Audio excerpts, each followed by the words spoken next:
लचकदार हो बजरिया बीच मार हो जाई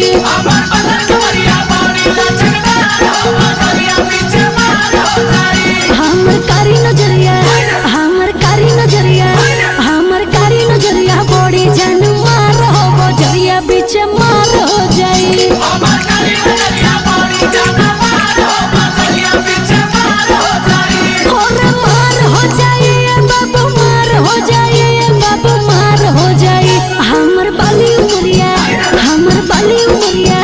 हमर बाली उमरिया बड़ी रसा